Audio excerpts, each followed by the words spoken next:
I canceled my wedding after overhearing what my fiance and his mom were saying about me. So I was supposed to get married to Eric in 3 months. We'd been together for 5 years. I genuinely thought he was the love of my life. His mom, Diane, not so much. She never outright said she didn't like me. She was way more subtle than that. She'd introduce me as, this is Emma, Eric's fiance for now. Or she'd tell people, it's nice that Emma has a good job because Eric deserves someone ambitious. Like, what exactly does that mean? Eric always told me to ignore her. That's just how mom is. I believed him. Stupidly. Last Saturday, Diane hosted our engagement party. 20 people came. Friends, coworkers. I was running around helping with drinks and appetizers while Diane sat in the backyard acting. Royalty. At one point, I went inside to grab more wine. That's when I heard voices coming from the kitchen. Eric and Diane.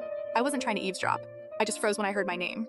Diane said, "Are you absolutely sure you want to marry her?" Eric sighed and said, "Really, I swear my heart stopped." Diane laughed, actually laughed. Then she said, "I told you. She loves you more than you love her." Eric didn't argue. He just said, "I know." I stood there holding 2 wine bottles waiting for him to say something else. Anything. Tell her she was wrong. Tell her he was stressed. Tell her he loved me. Instead he said, "Sometimes I wonder if I settled too early." Almost dropped the bottles. 5 years. 5 years together. And that's what he says when he thinks I'm not listening. Diane told him he could still call off the wedding, that there were plenty of younger women interested in him. Then she said something I'll never forget. She said, "Emma will cry for a few months. You'll be fine forever." And Eric laughed. A nervous laugh, not an awkward laugh, a real laugh.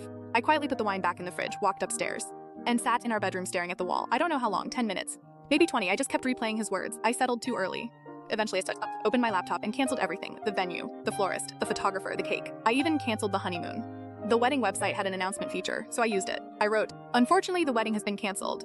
The groom recently discovered he settled too early. I'm simply helping him fix that mistake." Then I hit publish. I went downstairs.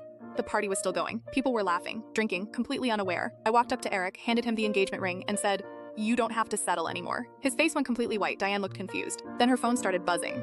People around the yard were getting notifications from the wedding website. One by one, they started reading it. The silence was unbelievable. Eric started stammering, saying I misunderstood. I looked at him and asked, "Did you say you settled?" He didn't answer. I asked, "Did your mom say I'd cry for a few months and you'd be fine forever?" Still nothing. Diane finally jumped in. She said, "We were joking. Funny."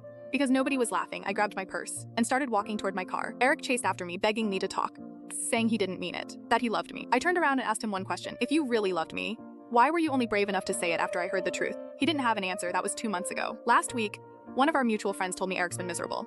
Apparently, Diane says I overreacted. Maybe. I don't think you accidentally overhear someone admit they settled for you. And honestly, I'm just glad I found out before I promised forever to someone who was still shopping around in his head.